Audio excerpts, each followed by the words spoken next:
Hello student. आज जो हम लोग टॉपिक स्टार्ट करने जा रहे हैं वो आपके एनसीईआरटी बुक का 12th का फर्स्ट चैप्टर है, जिसका नाम है इलेक्ट्रोस्टैटिक। तो देखिए, इलेक्ट्रोस्टैटिक में पहले हम कुछ डेफिनेशंस की बात करें। सबसे पहले हमारी जो डेफिनेशन है वो है इलेक्ट्रिसिटी। अब ये इलेक्ट्रिसिटी क्या चीज़ होती है? The property of rough substance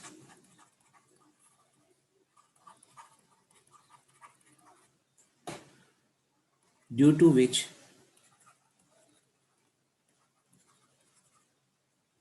they attract light objects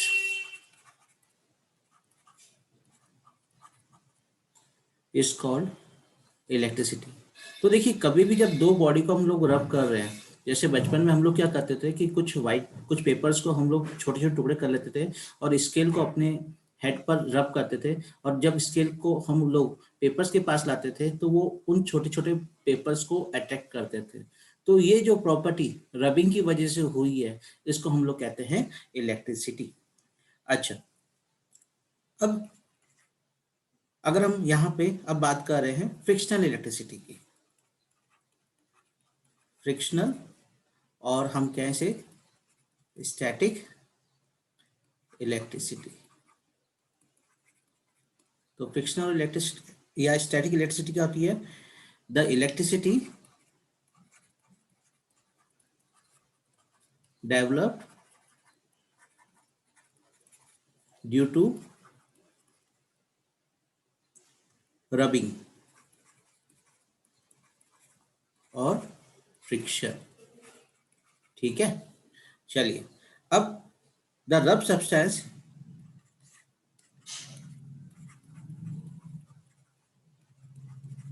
the rub substances which show this property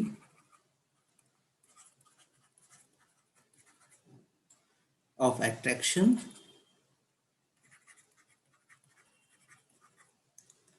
are said to have become electrified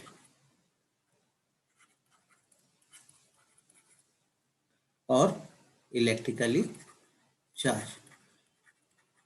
तो कोई भी जो सब्सटेंस जब इस तरह की प्रॉपर्टी शो कर रहा है जिसमें आपका अट्रैक्शन हो रहा है बाय ड्यू टू रबिंग, उसे हम लोग कहेंगे इलेक्ट्रिफाइड या electric charge.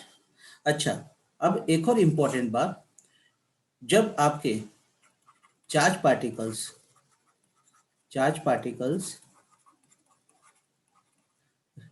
Are in rest होते हैं, they exert only electric field, while when they are in motion they exert electric as well as magnetic field. यानी कि जब चार्ज पार्टिकल रेस्ट में होते हैं आपके, तो केवल आपके इलेक्ट्रिक फील्ड एग्जर्ट करते हैं, मगर जब चार्ज पार्टिकल मोशन में होते हैं तो इलेक्ट्रिक के साथ मैग्नेटिक फील्ड भी एग्जर्ट करते हैं। तो इसका मतलब यहाँ पे अगर हम देखें तो ये इलेक्ट्रिक और मैग्नेटिक फील्ड दोनों की स्टडी हो गई। तो अब जो नेक्स्ट बात है कि जो electricity and magnetism are studied under together is known as electromagnetism। ठीक है, अब हम लोग बात करते हैं इलेक्ट्रिक चार्ज की। What is electric charge. तो इलेक्ट्रिक चार्ज क्या हुआ, it is an intrinsic property of intrinsic property of elementary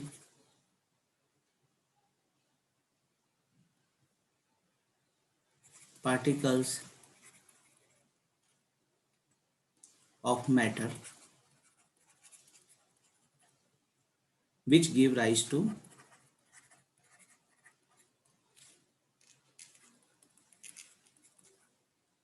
electric force।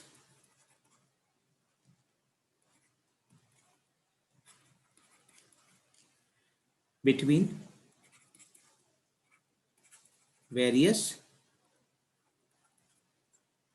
objects। तो ये एक्चुअल में इंट्रिंसिक प्रॉपर्टी है एलिमेंट्री पार्टिकल की, जो एक दूसरे के ऊपर इलेक्ट्रिक फोर्स एक्सर्ट करते हैं। अच्छा, जो ये इलेक्ट्रिक चार्ज होता है, it is scalar in nature. आप जानते हैं सब क्वांटिटीज को हम लोग दो कैटेगरीज में डिवाइड करते हैं, एक तो इलेक्ट्रिक स्केलर और दूसरी वेक्टर। स्केलर जिसमें केवल मैग्नीट्यूड कंसीडर होता है, जबकि वेक्टर में मैग्नीट्यूड के साथ डायरेक्शन भी कंसीडर होती है। अब यहाँ पे हम बात करें यूनिट की, तो coulomb is SI unit of electric charge. और अब इसके साथ में दो तरह के जो चार्ज होते हैं, तो proton has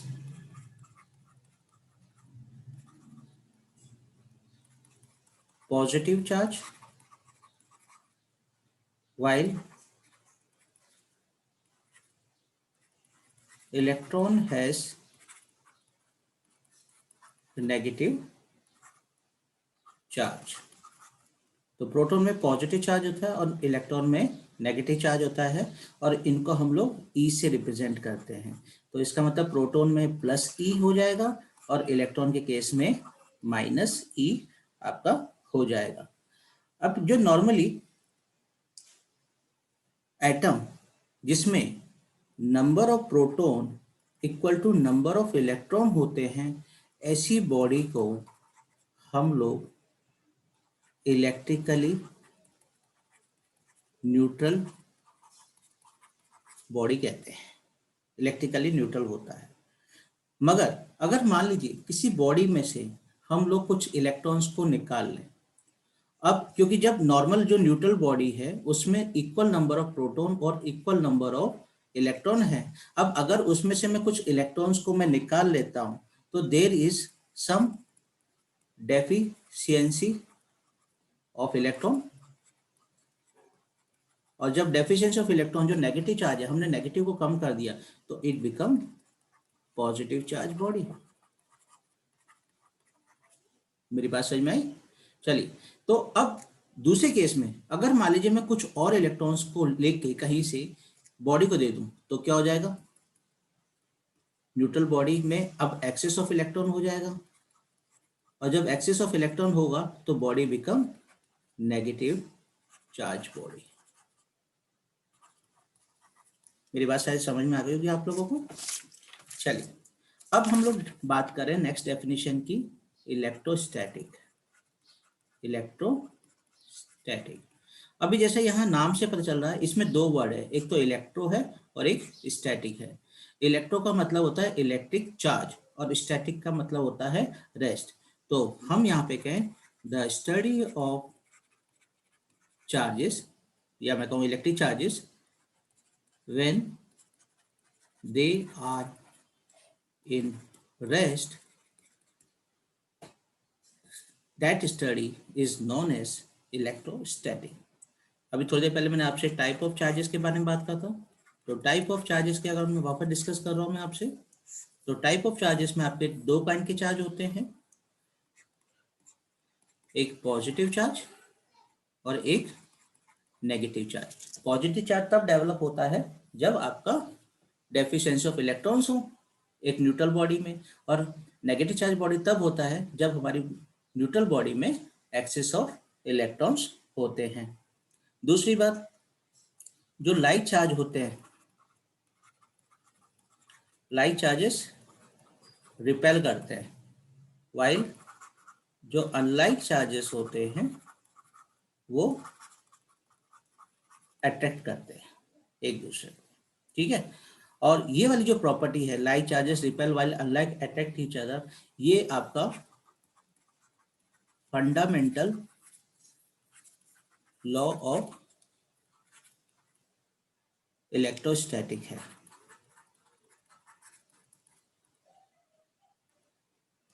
now next is non आपका पोलरिटी ऑफ चार्जेस। अब ये क्या चीज होती है भाई polarity? The property which distinguish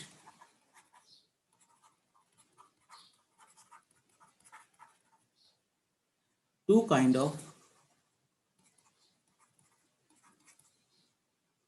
charges is called polarity of charge। तो जो ये पॉजिटिव और जो नेगेटिव हम लोगों ने बात कही कि बॉडी पॉजिटिव चार्ज है या नेगेटिव चार्ज है, ये इसकी पोलरिटी होती है। नेक्स्ट है आपका conductor. What is conductor? Conductor those substances through which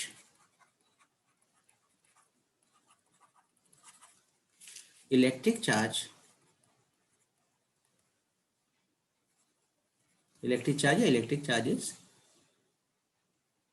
can easily flow is known as conductor। जैसे आपका एग्जांपल हम लें तो सारे के सारे मेटल्स आपके कंडक्टर्स होते हैं, और अपनी ह्यूमन बॉडी ये भी कंडक्टर है। इसके अलावा भी कई सारे एग्जांपल्स होते हैं। अब हम लोग बात करें इंसुलेटर की। What is insulator? दो substances through which electric charges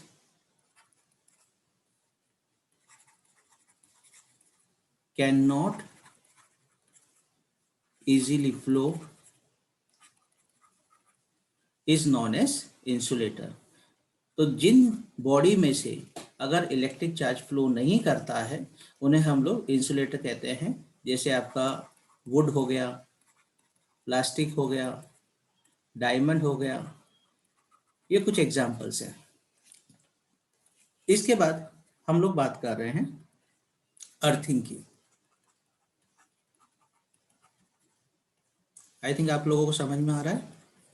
earthing, earthing क्या होता है? The process in which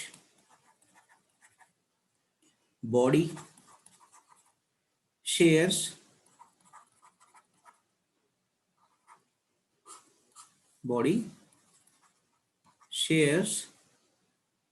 its charges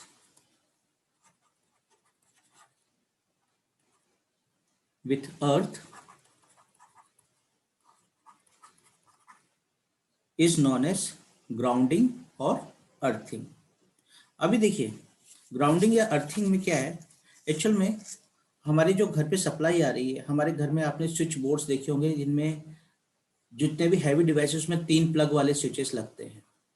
इसमें से एक होता है लाइव, दूसरा होता है न्यूट्रल, और तीसरा होता है आपका अर्थिंग के लिए। अब होता क्या है कि सपोज करिए किसी वजह से कुछ फॉल्ट हो गया और एक्सेस वोल्टेज हमारे घर पे आ गया। तो जब अगर एक्सेस वोल्टेज आ गया तो एक्सेस वोल्टेज हम लोगों के लिए खतरनाक है। इसके अलावा हमारे जो हैवी अप्लायंसेस हैं जैसे गीजर है, फ्रिज है, वॉशिंग मशीन है, इन सब के लिए भी खतरनाक है। ये इनको हार्मफुल इफेक्ट हो सकता है, ये आप खराब हो सकते हैं या परमानेंटली डैमेज हो सकते हैं। तो ह्यूमन बॉडी और एज वेल एज इन सब हैवी अप्लायंसेस को सेफ रखने के लिए हम लोग क्या करते हैं कि जितने भी हमारे घर पे ये जो 3 पिन प्लग्स वाले जो सॉकेट्स हैं, जिनमें 3 मैंने अभी आपको बताया, ये ऊपर वाला अर्थिंग होता है, ये एक कॉमन वायर के थ्रू सारे कनेक्टेड होते हैं। और ये बाहर अपने घर में जो एमसीबी होती है, मेन सर्किट बोर्ड होता है, उससे आपके कनेक्टेड होता है। और ये बाहर एक ग्राउंड में एक हम लोग गड्ढा कर देते हैं, जिसमें एक हैवी मेटल प्लेट को गड्ढे में बरीड कर देते हैं और उसको कोयले और नमक की चूरी से उसको फिल कर देते हैं। तो इससे होता क्या है कि जब भी कभी इस तरह से हैवी शॉक आता है या एक्सेस चार्जेस आता है, तो ये अर्थिंग वायर के थ्रू मेन सर्किट बोर्ड से होता हुआ बाहर ग्राउंड में चला जाता है। और earth as a good absorber ये एक्सेस चार्ज को एब्जॉर्ब कर लेती है, तो हमें इलेक्ट्रिक शॉक नहीं लगता और हमारे हैवी अप्लायंसेस सेफ हो जाते हैं। आई थिंक मेरी ये बात समझ में आ गई होगी आप लोगों को। चलिए हम लोग अब आगे बढ़ते हैं। आगे है आपका electrostatic induction.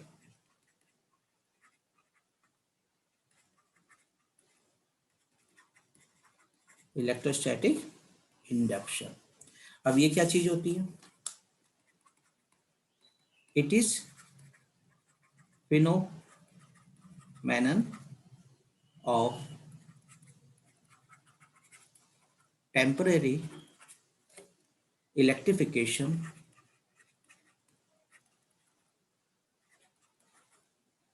of conductor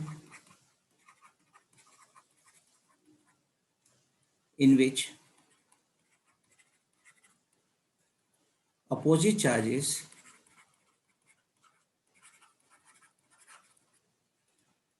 appear at its closer end and similar charges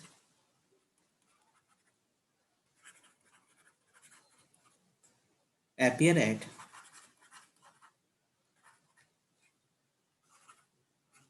farther end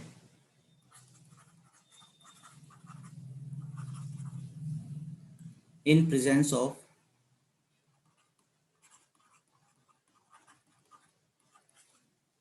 nearby charge body।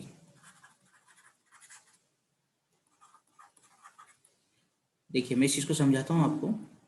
होता क्या है, जैसे सपोज करिए एक ये मेटल स्फीयर है। अब ये अभी इलेक्ट्रिकली न्यूट्रल है, यानी इसमें इक्वल अमाउंट ऑफ पॉजिटिव और नेगेटिव चार्ज है। और ये फिलहाल अब मैंने एक इंसुलेटिंग स्टैंड के ऊपर इसको रखा हुआ है। अब क्या होगा, अगर सपोज मैं इसके पास में पॉजिटिव चार्ज बॉडी लेके आऊंगा, तो इसकी वजह से क्या होगा, due to attraction negative charge इस सरफेस पे आ जाएंगे, और ड्यू टू रिपल्शन जो पॉजिटिव चार्ज है वो दूसरे सरफेस पर यानी कि फार्दर एंड पर पहुंच जाएंगे आपके। अब ये आपका जो इलेक्ट्रिफिकेशन होता है, ये टेम्परेरी इलेक्ट्रिफिकेशन होता है, ये थोड़ी देर के लिए रहता है, तो उसके बाद फिर ये डिसअपेयर हो जाता है। अब ऐसे केसेस में अभी जैसे यहाँ पे सपोज मैं ये पॉजिटिव चार्ज बॉडी लेके आया था, जिसकी वजह से नेगेटिव चार्ज इस सरफेस पे आ गए थे और पॉजिटिव चार्ज दूसरे सरफेस पे आ गए थे। अब अगर सपोज करिए यहाँ पे मैं अभी इसको अर्थिंग या ग्राउंडिंग जो मैंने आपको समझाया ये कर दूं, तो अब इससे होगा क्या, यहाँ पे क्योंकि आप जानते हैं जो पॉजिटिव चार्ज होते हैं ये मूव तो करते नहीं है, तो यहाँ पे एक्सिस चार्ज ग्राउंडिंग कैसे होंगे, तो ये क्या करता है ग्राउंड से इलेक्ट्रॉन्स को एक्सिस इलेक्ट्रॉन्स को लेगा और उससे क्या करेगा कि इस पॉजिटिव चार्ज के इफेक्ट को कैंसिल आउट कर देगा। अब जब ये कैंसिल आउट कर देगा, तब हमारी जो बॉडी पे केवल नेगेटिव चार्ज रहेगा, जो इस पॉजिटिव चार्ज प्लेट की इन्फ्लुएंस की वजह से अट्रैक्ट हो रहे हैं। अब हमने क्या किया, इस पॉजिटिव चार्ज बॉडी को यहाँ से हटा दिया, तो हटाने के थोड़ी देर बाद क्या होता है, जो इलेक्ट्रॉन्स ये नेगेटिव चार्ज थे वो सरफेस पे सिमेट्रिकली डिस्ट्रीब्यूट हो जाएंगे और ये वाली बॉडी आपकी नेगेटिव चार्ज बॉडी हो जाएगी। अगर सपोज करिए इसकी जगह पे अब वही मैं मेटलिक बॉडी लेता जो न्यूट्रल है और इसके पास में नेगेटिव चार्ज बॉडी लेके आता, तो इससे क्या होता, पॉजिटिव चार्ज इस सरफेस पे आ जाते हैं और जो नेगेटिव चार्ज थे वो फार्दर एंड पर चले जाते हैं। अब इसके बाद मैं इसको अर्थिंग या ग्राउंडिंग कर देता, तो इससे क्या होता, जो एक्सेस ऑफ इलेक्ट्रॉन्स है यहाँ पर वो ग्राउंड में चले जाते हैं और ये जो बॉडी है अब आपकी क्या हो जाती, पॉजिटिव चार्ज बॉडी हो जाती। अभी भी ये, क्योंकि यहाँ नेगेटिव चार्ज के इन्फ्लुएंस की वजह से एक ही सरफेस पर आपके पॉजिटिव चार्ज है। तो अब जब इस नेगेटिव चार्ज बॉडी को मैं यहाँ से रिमूव कर दूंगा तो जो मेरी ये जो मेटल स्पेयर जिसमें सिर्फ पॉजिटिव चार्ज बच रहे थे ये क्या होंगे, सिमेट्रिकली डिस्ट्रीब्यूट हो जाएंगे और ये बॉडी मेरी पॉजिटिव चार्ज बॉडी हो जाएगी। अब इसके बाद हम लोग बात कर रहे हैं गोल्ड लीफ इलेक्ट्रोस्कोप।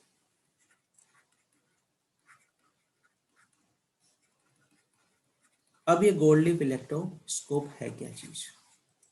इतनी देर से हम लोग बात कर रहे हैं चार्ज चार्ज चार्ज। अब हमारे पास चार्ज को मेजर करने के लिए भी तो कोई डिवाइस होना चाहिए जिससे मुझे पता चले कि ये बॉडी जो मेरे सामने रखी है इसमें चार्ज है कि नहीं है। तो चार्ज को डिटेक्ट करने के लिए हमारे पास जो डिवाइस है उसे हम लोग कहते हैं gold leaf electroscope. It is device used for detecting an electric charge is known as gold leaf electroscope। अब इसमें होता क्या है, जैसे हम लोग घर पे इसको बना सकते हैं। जैसे आपने एक ये बर्तन ले लिया, एक ग्लास का जार ले लिया, इसमें यहाँ पर एक रबर कॉर्क लगा दी और इससे एक मेटल प्लेट को इसमें हैंग कर दिया और इसके इस एंड पर, अपर एंड पर हमने इसमें एक मेटल नॉब दे दिया और ये आपकी मेटल रॉड है ही। और यहाँ पे ये आपका रबर स्टॉपर लगा हुआ है जिससे ये मेटल रॉड हैंग हुई है और इसके दूसरे एंड पर हमने यहाँ पर गोल्ड की लीफ लगा दी है। गोल्ड लीफ लगा दी है। अब इससे होगा क्या, और ये ग्लास वेसल है जिससे हम आर पार देख रहे हैं, ये ग्लास वेसल हो गया आपका। अब जैसे मान लीजिए एक बॉडी को आप इसके पास में लेके आ रहे हो और इसको इससे टच कराया, तो अगर सपोज इस बॉडी में चार्ज होगा तो चार्ज इसके थ्रू यहाँ पे आपके गोल्ड लीफ में दोनों तरफ आएगा। अब क्योंकि सेम काइंड का चार्ज इस एंड पे भी आएगा और इस एंड पे भी आएगा तो इसकी वजह से इनमें एक रिपल्सिव फोर्स होगा और ये दोनों एक दूसरे से दूर जाने लगेंगे यानी कि डाइवर्स करने लगेंगी। तो हमें पता चल जाएगा कि जो आपने बॉडी को इससे टच कराया है या जो उसके इन्फ्लुएंस में आप पास में एक बॉडी लेके आए हो तो उसमें चार्ज है और इस चार्ज की वजह से जो यहाँ पे जो गोल्ड लीफ है ये डाइवर्स कर जाएगी और रिपेल कर जाएगी। तो हमें पता चल जाएगा कि बॉडी चार्ज बॉडी है। और अगर इसमें कोई डाइवर्जेंस नहीं होता, एज इट इज ही गोल्ड लीफ वैसे की वैसे रहती हैं, तो आपका क्या होगा, पता चलेगा कि ये चार्ज बॉडी नहीं है या इलेक्ट्रिकल न्यूट्रल बॉडी है। ठीक है, चलिए आगे बढ़ते हैं हम लोग। अब आगे जो हमारा है वो है बेसिक प्रॉपर्टी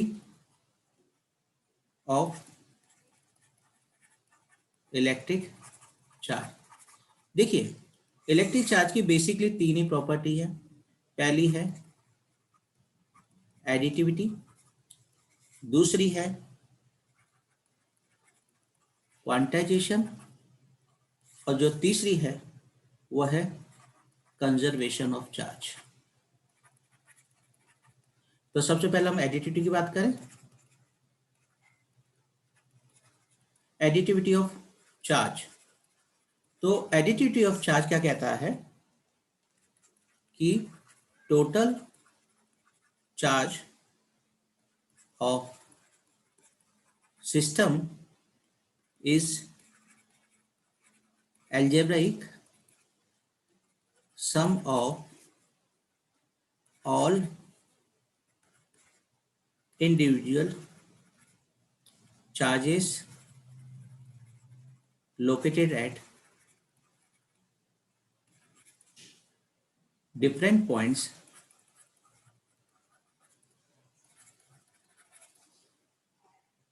inside system। तो देखिए जैसे अगर मान लीजिए मैं एक ये बॉडी ले रहा हूँ, एक बॉडी ले लिया, इस पे इस पॉइंट पे Q1 चार्ज है, इस पॉइंट पे Q2 चार्ज है, इस पॉइंट पे Q3 है, यहाँ लेट Q4 है, ऐसे मान लीजिए n चार्जेस है। तो टोटल बॉडी का चार्ज कितना हो जाएगा? वो हो जाएगा Q1 plus Q2 plus Q3, ऐसे आप कहाँ तक ऐड कर देंगे? Qn तक, यानी कि टोटल चार्जेस को हम लोग ऐड कर देंगे। देखिए अब इस केस में क्या होता है कि चार्ज का आपको साइन भी कंसिडर करना है, यानी कि उसकी पोलैरिटी को कंसिडर करना है। जैसे सपोज मैं कहूँ कि ये एक बॉडी है, इस पे यहाँ पे +5 है, यहाँ -3 है, यहाँ +2 है, यहाँ +1 है, तो टोटल चार्ज कितना हुआ बॉडी पे? 5 + 2 + 1 -3, यानी कि कितना हो गया? 8 - 3, दैट इज आपका +5 कूलम का चार्ज हो गए। मेरी बात समझ में आ गई होगी आपको? चलिए अब हम लोग आगे बढ़ते हैं। नेक्स्ट जो प्रॉपर्टी है, basic property of electric charge, वो जैसा कि मैंने कहा है वो है आपका quantization of charge. Quantization of charge क्या चीज होती है? अभी जैसे अगर मैं आपसे पूछूं कि आपके घर में कितने मेंबर हैं, आप कहेंगे सर 4 हैं, 5 है, 6 हैं, मगर ये नहीं कहेंगे कि 3.5 मेंबर है सर, या 3.25 मेंबर है, या 2.5 मेंबर है। ऐसा नहीं होता, प्रॉपर नंबर होता है। तो इसी तरह से हम लोग कहते हैं कि कोई भी जो चार्ज बॉडी होती है उस पर always integral multiple of electronic charge होता है। अब यहाँ जो ये n की वैल्यू होती है वो 0 प्लस या -1 होता है, या प्लस या -2 होता है, इस तरह से आपका होता है। और E तो आप जानते ही हैं इलेक्ट्रॉनिक चार्ज है, जिसकी वैल्यू 1.6 × 10⁻⁻19 कूलम होती है। तो जैसे definition of quantization of charge का है, तो electric charge on body is always an integral multiple of electronic charge. ठीक है, चलिए अब यहाँ पे एक हम लोग एग्जाम्पल ले रहे हैं। ये एग्जाम्पल आपका क्वेश्चन जो है ये मैंने एनसीईआरटी से ही लिया हुआ है। और पहले मैं आपको क्वेश्चन ले देता हूँ। क्वेश्चन क्या है? क्वेश्चन ये कह रहा है, if a body gives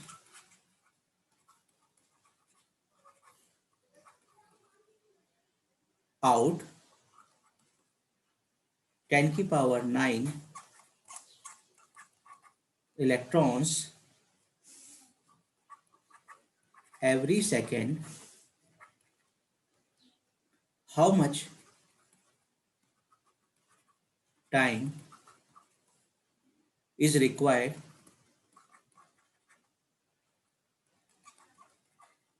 to get a total charge of 1 coulomb from it। तो देखिए क्वेश्चन क्या कह रहा है कि अगर एक बॉडी 10⁹ इलेक्ट्रॉन एवरी सेकेंड निकाले जा रहे हैं, अगर एक बॉडी में से हम 10⁹ इलेक्ट्रॉन्स हर सेकेंड निकाल रहे हैं, तो 1 कूलम चार्ज को निकालने के लिए कितना टाइम लगेगा? तो देखिए हम लोग क्या करेंगे, जो number of electrons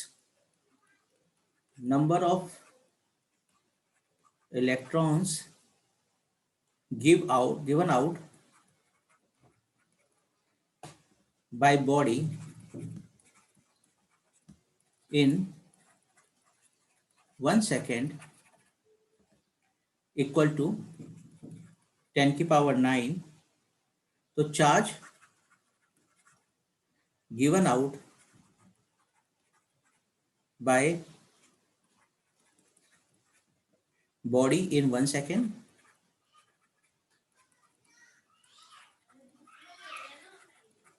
given out in 1 second, वो कितना हो जाएगा, वो हो जाएगा आपका n इंटू ई के इक्वल, अभी मैंने क्वांटाइजेशन समझाया था, तो यानी कि वो कितना हो जाएगा 10⁹ इंटू 1.6 इंटू 10⁻⁻19 कूलम, और ये आपका हो जाएगा कितना 1.6 इंटू 10⁻⁻10 कूलम। अच्छा, अब इतना चार्ज निकालने के लिए हमें जो टाइम लगा था वो था 1 सेकेंड, यानी कि 1.6 इंटू 10⁻⁻10 कूलम को निकालने के लिए हमें 1 सेकेंड लगा था। तो 1 कूलम के लिए कितना लगेगा 1/1.6 into 10⁻⁻10, that is equal to 6.25 into 10⁻9 second.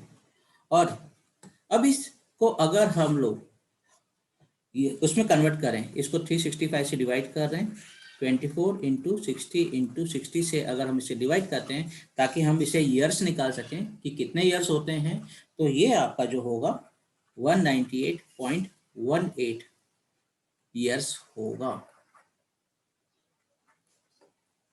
I think मेरी बात समझ में आ गई होगी आपको।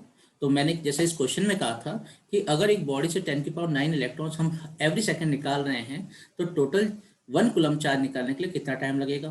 तो जो नंबर ऑफ इलेक्ट्रॉन निकाले तो 10⁹9 था, तो charge given out by body in 1 second कितना था, वो Q is equal to N E, यानी कि 10⁹9 को हमने 1.6 10⁻⁻19 कूलम से मल्टीप्लाई कर दिया, तो ये आपका आ गया था 1.6 इंटू 10⁻⁻10 कूलम।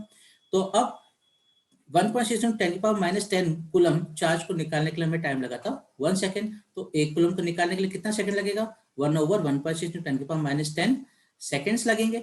और ये किसके इक्वल हो गया, ये 6.25 इंटू 10⁻9 सेकंड के इक्वल हो गए। अब इसको जब 365 इंटू 24 इंटू 60 इंटू 60 यानी कि एक साल के सेकंड से अगर हम लोग डिवाइड कर देते हैं तो टोटल 198.18 ईयर्स कंप्लीट चार्ज को रिमूव होने में लगेगा। बहुत बड़ा टाइम पीरियड लग रहा है, ठीक है।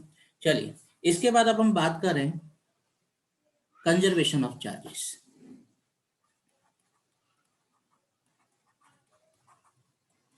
कंजर्वेशन ऑफ चार्जेस, कंजर्वेशन वैसे आप लोग बचपन से पढ़ते आ रहे हैं, conservation of energy, conservation of ये, तो इसी तरह से हम यहाँ भी कहें तो कंजर्वेशन कहता है total charge of an isolated system remains constant। यानी कि अगर एक हमने आइसोलेटेड सिस्टम लिया है, भले इसके अंदर पॉजिटिव नेगेटिव कितने भी चार्जेस के पेयर बन जाए, मगर जो net charge on that body है वो हरदम कंजर्व रहेगा, उसमें कोई चेंजेस नहीं आएगा। Second, electric charge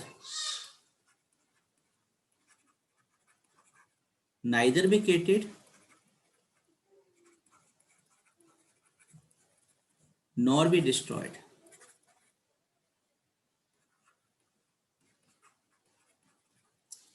but transfer from one body to another in isolated system। तो एक आइसोलेटेड सिस्टम के अंदर चार्ज एक बॉडी से दूसरी बॉडी ट्रांसफर हो सकता है, मगर जो नेट चार्ज है बॉडी पे वो आपका कांस्टेंट रहेगा। तो electric charge neither be created nor be destroyed but transfer from one body to the another body. अब एक बहुत इंपॉर्टेंट हम लोग यहाँ पे कंपैरिजन कर रहे हैं, वो है आपका इलेक्ट्रिक चार्ज वर्सेस मास। इलेक्ट्रिक चार्ज वर्सेस मास, तो पहली बात अगर हम इलेक्ट्रिक चार्ज में कहें तो ये आपका पॉजिटिव हो सकता है, नेगेटिव हो सकता है, या आपका जीरो भी हो सकता है, जबकि मास ऑलवेज पॉजिटिव रहता है। सेकेंड थिंग, चार्ज में हमने पढ़ा है कि ये हरदम क्वांटाइज रहता है, यानी Q इक्वल टू एन ही होगा, मगर मास के केस में ऐसा कुछ नहीं है। मास कितना भी कम ज्यादा कैसा भी होता है, नॉट क्वांटाइज है। अगर क्वांटाइज होता तो मास कैसे होता, किसी बॉडी का 1 kg 2 kg 3 kg इसी तरह का होता, बीच में कोई मास ही नहीं होता, मगर ऐसा नहीं होता है ना। मास क्या होता है, 1.5 भी हो सकता है, 1.23 भी हो सकता है, 1.67 भी हो सकता है, कैसा भी मास केजी में हो सकता है। तो ये क्वांटाइज नहीं होता है। तीसरी बात, it does not depend on speed, it does not depend on speed, मगर यहां पे ये इट डिपेंड ऑन स्पीड। कैसे, अब सपोज करिए एक बॉडी है जो रेस्ट में है, तो उसका जो मास है वो m0 है। अब उसको मैं अगर वेलोसिटी v से मैं मूव कर रहा हूं, तो उसकी जो स्पीड होगी, इसका जो मास होगा वो होगा मास m equal to m0/√1 - v² / c²। तो मास में इतना वेरी पड़ जाएगा। यहाँ पे m0 तो जब बॉडी रेस्ट में थी तब का मास है, v उसको जो वेलोसिटी मैंने प्रोवाइड करी, c आपकी स्पीड ऑफ लाइट है, और ये मास m तब है जब उसकी वेलोसिटी v है। तो यहाँ पे जो मास है वो वेलोसिटी के ऊपर या स्पीड के ऊपर डिपेंड कर रहा है। चौथी चीज, ये आपका जो चार्ज है ये अट्रैक्टिव या रिपल्सिव होता है, मगर ये जो मास है ये ऑलवेज अट्रैक्टिव ही रहेगा। ठीक है, समझ में आई बात।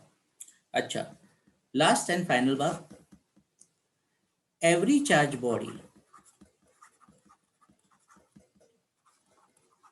हैव मास। ये दुनिया में जितनी भी चार्ज बॉडी हैं उनका तो मास होगा ही होगा, बट अगर मैं यहां पे एक मास बॉडी की बात करूं, मास बॉडी में और may not have charge।